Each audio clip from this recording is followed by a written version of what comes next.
Bowling Green has a number of unique and beautiful parks. Behind the upkeep and creation of the parks is Bowling Green's Parks and Recreation Department. They have designed a parks master plan as an outline for upgrades and development over the next 2 years. In this Spotlight on Bowling Green, we'll take a closer look at the parks master plan and what it includes. Parks master plan consists of two different things. One is a written document, and the second is a statement of values. A number of years ago, we as a city made the value statement choice that we wanted to invest money into our park system.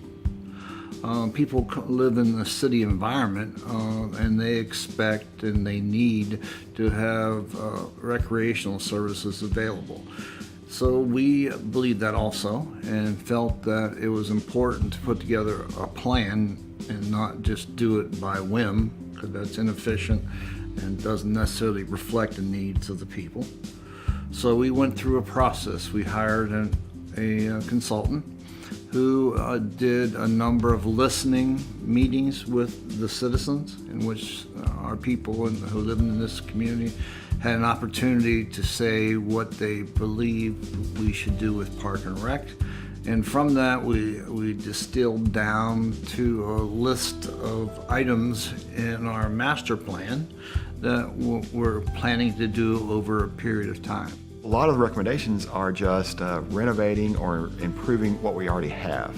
And because of that, we've been able to make some major renovations and improvements throughout our current park system that I really didn't necessarily know was going to be possible beforehand. But that plan has been the starting point for a lot of discussions. One of the main goals of the master plan is to upgrade the playgrounds. The upgrade will include new equipment, new layouts, and even redesigning some existing parks. The great thing about a playground is it is the core of any Parks and Recreation department. You've got to have playgrounds. If you ask, I think that's pretty much 100%. You ask 100 people, 100 of them say, hey, do you need playgrounds? Yeah, you've got to have playgrounds. Everybody understands that, but we want to make sure the playground is serving the entire community. And the reality about a playground is not everybody in our community is going to take a vacation. We want that playground to be the vacation spot then. I want that playground when they come in.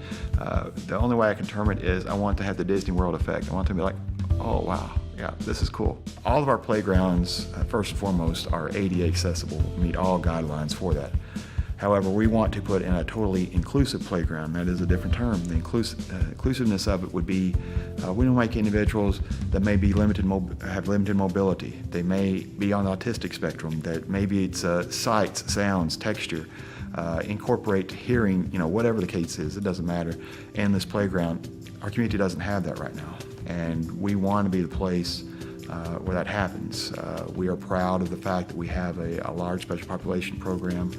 We do a lot of adaptive programming here at our department, and we want to be the place that has a completely inclusive playground. We put in a new playground at Carriacus Park and a new playground at Pettigo Park.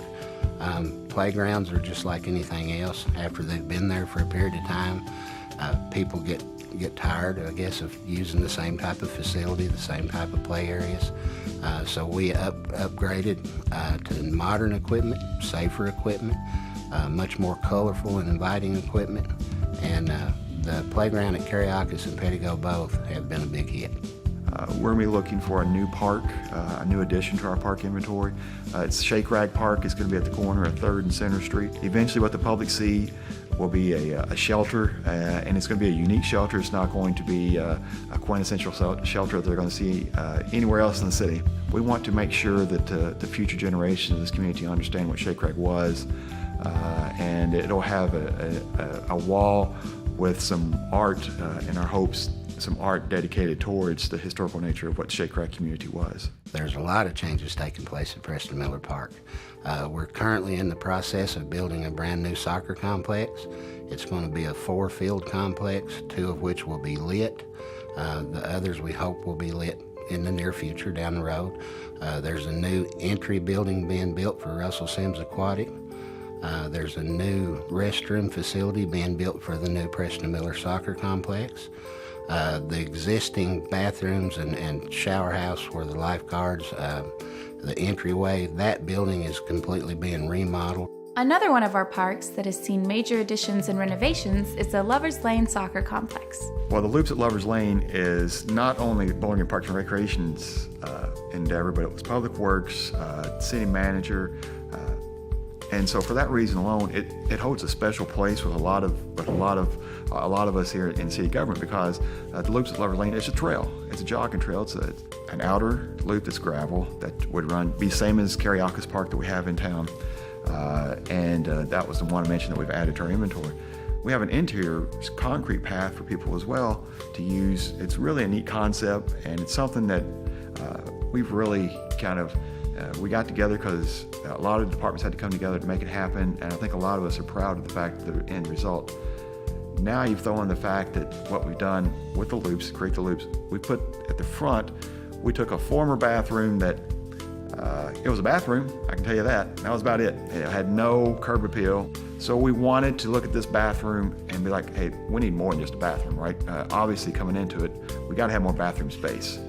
We also want to have a draw that people can use, a shelter, a shade structure, a breezeway, if you will. It's really about bathrooms and presentation for the entire park, and I think we've hit a home run with it, because it has family restrooms. It's more than nearly tripled our bathroom size, and it may be funny to get excited about bathrooms, but it's a bathroom plaza to us, and it means a lot to us, because we know every Saturday when we have a couple thousand people out using this soccer complex, this facility will be used, and we know that it's going to make a huge impact. One of the most iconic parks in Bowling Green is Fountain Square Park. The master plan addresses the need to make the park more accessible, as well as add upgrades to the fountain itself. Fountain Square Park was an interesting project that was recently completed about Christmas time. The goal was to open the park up and make it more of a usable area. We had some diseased trees that had to be removed, but in doing so, it opened the park up where you have more of a view of the downtown area of the park.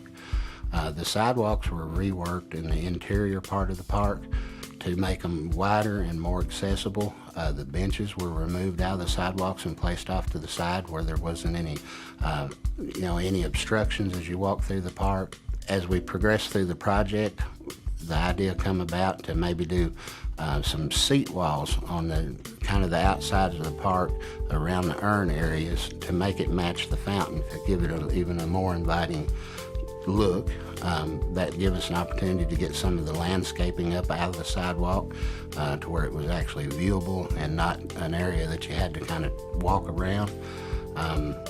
There was improvements to the lighting inside the fountain. This spring, when the fountain is turned on and water starts cascading out of the bowls, this LED lighting is setting in the bowls, and it's an uplighting type of unit where the rays of the light will come through the water, and it creates a beautiful cascade. And I think people will really be excited when they see it. I think it's a very exciting time in Bowling Green. We're blessed to have sufficient revenues to invest in our parks and to give people those recreative activities they need. And so I would invite them to, if they have an interest in some recreational activity, take it. Hopefully we've met that need. And if we haven't, please let us know, and we'll try to do so in the future. But I would encourage everyone to use our beautiful park system. You know, we're proud to be able to serve our public, and I'll hit it over the head one more time, but our department is extremely lucky in that the community uses our parks, the community has a vested interest in our parks, and for us, it's making sure that we do our best to overserve them every day. For more information on this or any other Spotlight on Bowling Green program, please call 270-393-3000 or visit bgky.org.